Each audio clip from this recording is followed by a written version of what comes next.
বিসমিল্লাহির রহমানির রহিম। আসসালামু আলাইকুম ওয়া রাহমাতুল্লাহি ওয়া বারাকাতুহু। এক নজরে কোরআন সিরিজের নতুন পর্বে আপনাদের সবাইকে স্বাগত জানাচ্ছি।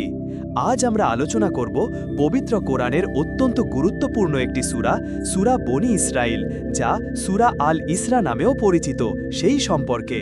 চলুন প্রথমেই সূরা বনী ইসরাইলের মৌলিক কিছু তথ্য জেনে নিই। কোরআনের ক্রম। বর্তমান কোরআন মাজিদের বিন্যাস অনুযায়ী এটি 17 নম্বর সূরা। এর আগে রয়েছে সূরা নাহাল এবং পরে সূরা কাহাফ। অবতরণের ক্রম। নাজিলের ধারাবাহিকতা অনুসারে এটি 50তম সূরা। এটি সূরা কাসাসের পরে এবং সূরা ইউনুসের আগে নাজিল হয়েছে। অবতরণের সময়কাল। এই সূরাটি মাক্কি যুগের শেষ বছরে প্রিয় নবী সাল্লাল্লাহু আলাইহি ওয়াসাল্লামের মিরাজের ঘটনার পর নাজিল হয়েছিল। আয়াত সংখ্যা।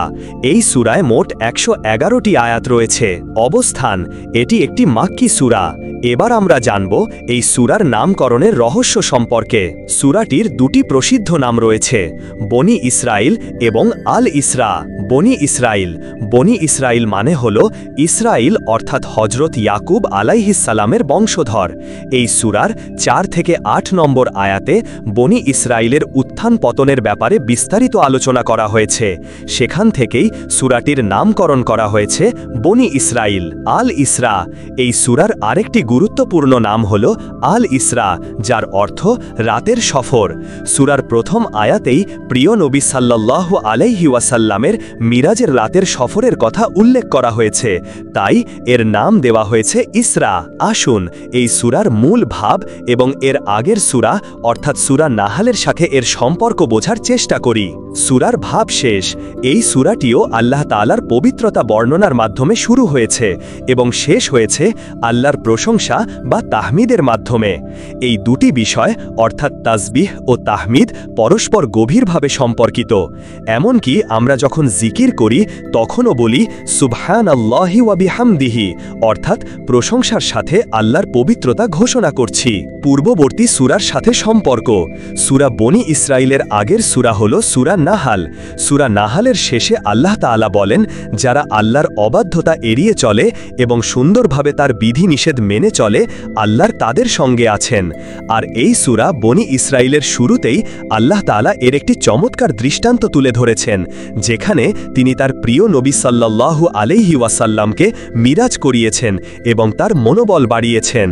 এবার আমরা এই সূরা নাজিলের প্রেক্ষাপট বা শানে নুজুল সম্পর্কে জানব। আল্লাহর রাসূল সাল্লাল্লাহু আলাইহি ওয়াসাল্লামের মুখ থেকে তাওহীদের বাণী প্রথম বের হবার পর 12টি বছর কেটে গিয়েছিল। এই দীর্ঘ সময়ে হাজারো ঝড়ঝঞ্ঝাট বয়ে গেছে। শুরুতে অত্যাচারের মাত্রা কম থাকলেও সময় গড়ানোর সাথে সাথে কাফিরদের অত্যাচারের তীব্রতাও বাড়তে থাকে। একটা সময় এমন মনে হচ্ছিল যে কাফিরদের এই প্রলয়ঙ্করী ঝড়ের মুখে তাওহীদের চারাগাছটি বুঝি শেকড় সহ উপড়ে যাবে। নবীজি সাল্লাল্লাহু আলাইহি ওয়াসাল্লাম ও তার সঙ্গী সাথীরা বুঝি চিরতরে হারিয়ে যাবেন দুনিয়ার বুক থেকে। কিন্তু তেমনটা হয়নি। আল্লাহ তাআলা তাওহীদের বাণীকে ঠিকভাবে টিকিয়ে রেখেছেন। কাফিরদের পশুসুলভ অত্যাচারের মুখেও রাসূল সাল্লাল্লাহু আলাইহি ওয়াসাল্লাম ও সাহাবীরা এক মুহূর্তের জন্য তাওহীদের দাওয়াত থামিয়ে রাখেননি। গোটা আরবের এমন কোনো গোত্র অবশিষ্ট ছিল না যাদের মধ্যে 2-4 জন ইসলাম গ্রহণ করেননি। এমনকি মদিনার শক্তিশালী দুটি গোত্র আউস ও খাজরাজ নবীজি সাল্লাল্লাহু আলাইহি ওয়াসাল্লামের হাতে বায়াত নেন এবং নবীজিকে সাল্লাল্লাহু আলাইহি ওয়াসাল্লাম মদিনায় আশ্রয় দেওয়ার প্রতিশ্রুতি দেন। তখন এমন একটা অবস্থা হয়েছিল যে মুসলিমরা নিজেদের জন্য আলাদা একটি রাষ্ট্রের স্বপ্ন দেখতেই পারছিলেন। তবে এটাও সত্য যে কাফিরদের লাগাতার অত্যাচারে নবীজি সাল্লাল্লাহু আলাইহি ওয়াসাল্লাম শারীরিক ও মানসিকভাবে ভীষণ কষ্টের মধ্যে ছিলেন। সব মিলিয়ে এই যখন অবস্থা, তখন আল্লাহ তার হাবিবকে সাল্লাল্লাহু আলাইহি ওয়াসাল্লাম মিরাজ করান এবং এই সূরা নাজিল করে মিরাজের ঘটনাকে সত্য বলে স্বীকৃতি দেন। এতে করে পুরো মুসলিম উম্মাহ নতুন করে প্রাণ শক্তি ও উদ্দীপনা লাভ করে। সূরা বনী ইসরাইলের প্রধান কয়েকটি আলোচ্য বিষয় বা মেজর থিমগুলো হল: 1. নবীজি সাল্লাল্লাহু আলাইহি ওয়াসাল্লামের মিরাজ এবং তাওরাত ও বনী ইসরাইলের ইতিহাস। 2 পিতামাতার প্রতি সম্মান ও সদ্ব্যবহার এবং কোরআনের মাধ্যমে রোগের উপশম। 3 অকৃতজ্ঞতার শাস্তি এবং অবৈধ সম্পর্ক থেকে দূরে থাকার গুরুত্ব। এই সূরাটিকে কয়েকটি গুরুত্বপূর্ণ সেগমেন্ট বা অংশে ভাগ করা যায়। 1 আল্লাহর অনুগ্রহ।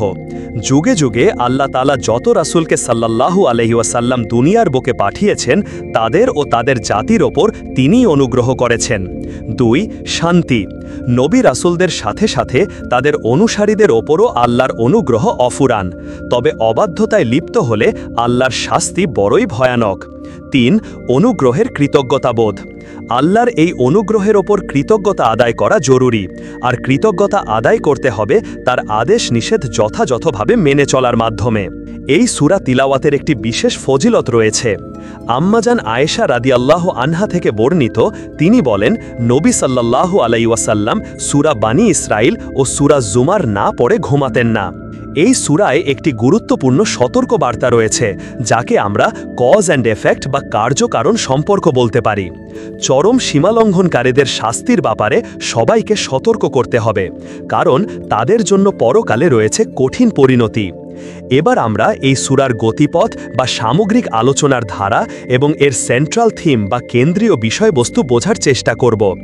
সেন্ট্রাল থিম: মনোযোগের সাথে রাসূল সাল্লাল্লাহু আলাইহি ওয়াসাল্লামের ভূমিকা অনুধাবন করা এবং বাস্তব জীবনে তার প্রতিফলন ঘটানো। গতিপথ বা মূল আলোচনা: 1 মিরাজ ও বনী ইসরাইলের থেকে শিক্ষা। মিরাজের রাতের ঘটনা আমাদেরকে আল্লাহর ক্ষমতা সম্পর্কে সজাগ করে, সেই সাথে বনী ইসরাইলের অবাধ্যতা ও তার বিপরীতে আল্লাহর শাস্তির বিষয়টি মাথায় রাখতে হবে। 2 আচার আচরণ ও মূল্যবোধ। আল্লাহর হক পরিপূর্ণভাবে আদায় করতে হবে, পারিবারিক, সামাজিক ও রাষ্ট্রীয় জীবনে তার বেঁধে দেওয়া নীতি বাস্তবায়ন করতে হবে। 3 কোরআন ও কুফর। কোরআন মানুষের মধ্যে আশার সঞ্চার করে, কিন্তু কাফিররা মুখ ফিরিয়ে মৃতের মতোই পড়ে থাকে। কোরআন তাদেরকে কঠিন শাস্তির হুঁশিয়ারি দেয়। 4 এগিয়ে চলা। কোরআনের সতর্কবাণী ও বনী ইসরাইলদের থেকে শিক্ষা নিয়ে আমাদেরকে সামনে এগিয়ে চলতে হবে। পরকালের ব্যাপারে নিতে হবে পূর্ণাঙ্গ প্রস্তুতি। আসুন এবার সূরার বিভিন্ন আয়াতসমূহ এবং সেগুলোর মূল বিষয়বস্তু এক নজরে দেখে নিই। আয়াত 1 থেকে 8। এই অংশে আল ইসরা ও মিরাজের বিস্ময়কর ঘটনা, মুসা আলাইহিসসালামকে দেওয়া বিশেষ সম্মান এবং বনী ইসরাইলের ব্যাপারে বিস্তারিত আলোচনা করা হয়েছে। তাদের উত্থান এবং অবাধ্যতার শাস্তি হিসেবে চরম অপমানিত হবার পর এক সময় তাদের বিজয় ও নিজেদের রাজ্য পুনরায় দখলের কথাও এখানে এসেছে। আয়াত 9 থেকে 17। এখানে পবিত্র কোরআনের লক্ষ্য ও উদ্দেশ্য নিয়ে আলোচনা করা হয়েছে। এর পাশাপাশি আল্লাহর অসীম ক্ষমতার কিছু উদাহরণ তুলে ধরা হয়েছে। আয়াত 18 থেকে 29। এই আয়াতগুলোতে পিতামাতার সাথে করণীয় ও বর্জনীয় বিষয়গুলো নিয়ে বিস্তারিত আলোচনা করা হয়েছে। আয়াত 29 থেকে 39।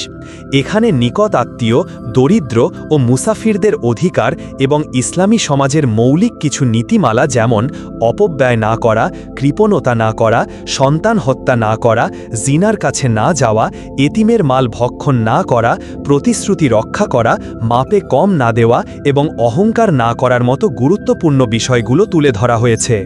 আয়াত 40 থেকে 48। এই অংশে আল্লাহর সাথে অন্য কাউকে শরিক করার দাবি পুরোপুরি নাচ করা হয়েছে। সেই সাথে মুশরিকদের গোঁড়ামির গোপন কারণগুলো উন্মোচন করা হয়েছে। আয়াত 49 থেকে 60। মৃত্যুর পর পুনরুত্থানের ব্যাপারে মুশরিকদের অবিশ্বাস ও তাদের নানা রকম ভ্রান্ত বিশ্বাস দূর করার জন্য তাদের সাথে উন্মুক্ত আলোচনা করা হয়েছে। আয়াত 61 থেকে 71। এখানে সকল শয়তানি পাপের মূল কারণ যে অহংকার, তা তুলে ধরা হয়েছে।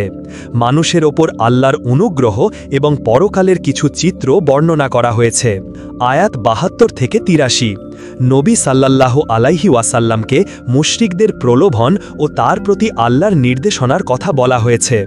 মুশরিকদের অলৌকিক নিদর্শন দেখানোর অযৌক্তিক আবদারের জবাবও এখানে দেওয়া হয়েছে। আয়াত 94 থেকে 111। এই অংশে মুসা আলাইহিসসালামকে দেওয়া কিছু নির্দেশনার আলাপ করা হয়েছে। আল্লাহর পবিত্র নামগুলো উচ্চারণ করে করে তার কাছে দোয়া করার জন্য আহ্বান জানানো হয়েছে এবং আল্লাহর একত্ববাদের ঘোষণা দিয়ে সূরাটি শেষ হয়েছে। এই সূরার আলোকে একটি চমৎকার কেস স্টাডি বা বাস্তব উদাহরণ আমরা দেখতে পাই। আল্লাহ তাআলা বলেন, নিশ্চয়ই আপনার রব যার জন্য ইচ্ছা রিজিক প্রশস্ত করেন এবং সংকুচিত করেন, তিনি তার বান্দাদের সম্পর্কে সম্যক অবগত ও সর্বদ্রষ্টা।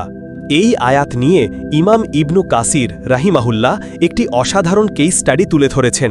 তিনি লিখেছেন, আল্লাহ খুব ভালো করেই জানেন ও বোঝেন কার ধন দৌলত দরকার আর কার গরিব থাকাই ভালো।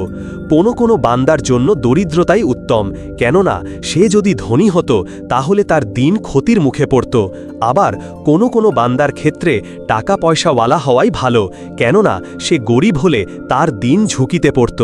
এর বাইরেও আরেকটা দিক আছে, ধন দৌলত কারো কারো জন্য হতে পারে মারাত্মক পরীক্ষা, আবার দরিদ্রতা হতে পারে ভীষণ কোনো শাস্তি।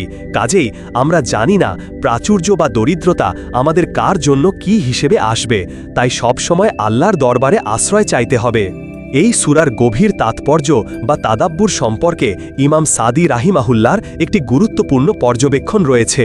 আল্লাহ তাআলা বনি ইসরায়েলকে লক্ষ্য করে বলেন, আর যদি তোমরা পুনরায় অবাধ্যতা করো তবে আমিও পুনরায় শাস্তি দেব, আর আমি জাহান্নামকে কাফিরদের জন্য কারাগার বানিয়ে রেখেছি।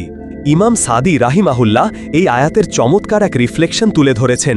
তিনি বলেন, এখানে মুসলিম উম্মার জন্য একটি সতর্ক বার্তা আছে। তারা যদি লাগাতার গুনাহে জড়ায় তবে বনি ইসরায়েলদের মতো তাদেরকেও একই পরিণতি ভোগ করতে হবে। আল্লাহর সুন্নাহ তথা রীতি কখনো বদলায় না। কাজী যদি কখনো দেখেন কাফির বা জালিমরা মুসলিমদের ওপর খবরদারি করছে, তখন বুঝে নেবেন ওটা মুসলিমদের পাপের ফল। মুসলিমদের কৃতকর্মের কারণেই আল্লাহ তাদের ঘাড়ের শাস্তি চাপিয়ে দিয়েছেন। মুসলিমরা যদি আল্লাহর কোরআন আঁকড়ে ধরে আর নবীজি সাল্লাল্লাহু আলাইহি ওয়াসাল্লামের সুন্নাহ অনুসরণ করে, তাহলে আল্লাহ তাদেরকে দুনিয়ায় ফের প্রতিষ্ঠিত করবেন আর শত্রুদের ওপর তাদেরকে বিজয় দেবেন। সুবহানাল্লাহ। সূরা বনি ইসরাইল বা আল ইসরা আমাদের জন্য অসংখ্য শিক্ষা ও দিক নির্দেশনা বহন করে। এই সূরার প্রতিটি আয়াত আমাদের জীবনকে আলোকিত করার জন্য পথ প্রদর্শক। মিরাজের ঘটনা যেমন আমাদের ঈমানকে দৃঢ় করে, তেমনি বনি ইসরাইলের ইতিহাস আমাদের জন্য সতর্কবার্তা। পিতামাতার প্রতি সদ্ব্যবহার, সামাজিক ন্যায় বিচার প্রতিষ্ঠা, আল্লাহর প্রতি কৃতজ্ঞতা এবং সর্বাবস্থায় তার ওপর ভরসা রাখা, এই সবই এই সূরার গুরুত্বপূর্ণ শিক্ষা। যদি এই ভিডিওটি ভালো লেগে থাকে তাহলে অবশ্যই লাইক দিন, বন্ধুদের সাথে শেয়ার করুন এবং আমাদের চ্যানেলটি সাবস্ক্রাইব করতে ভুলবেন না। পরবর্তী পর্বে আমরা আলোচনা করব কোরআনের আরেকটি গুরুত্বপূর্ণ সূরা নিয়ে। ততদিন পর্যন্ত ভালো থাকুন, সুস্থ থাকুন। আল্লাহ হাফেজ।